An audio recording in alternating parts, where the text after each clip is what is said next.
Akala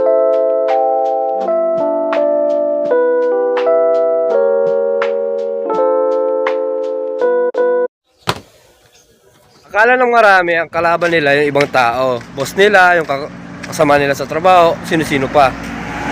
Di nila alam mo ang sarili nila. Bakit? Nood ka. Mali, ang pinakakalaban mo yung nasa ulo mo. Yung boses sa ulo mo na wag na lang na pag magdidesisyon ka na may gusto kang gawin pero di mo magawa kasi may bubulong sa utak mo eh. Sabi na, wag na, hindi mo na kaya yan. Wag mo lang gawin. Sinungaling. Ngayong araw, gagawin natin yung gusto natin gawin. Papatahimikin natin ngayon siya. Ito ang sekreto. Ang utak mo, dinisenyo yan para protektahan ang hirap mo. Sa kanya pinapatigil.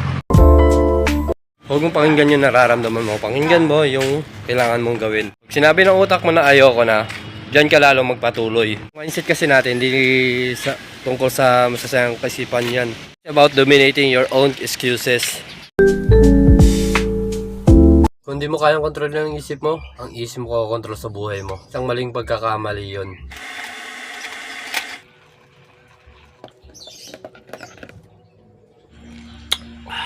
Laban lang, bukas ulit.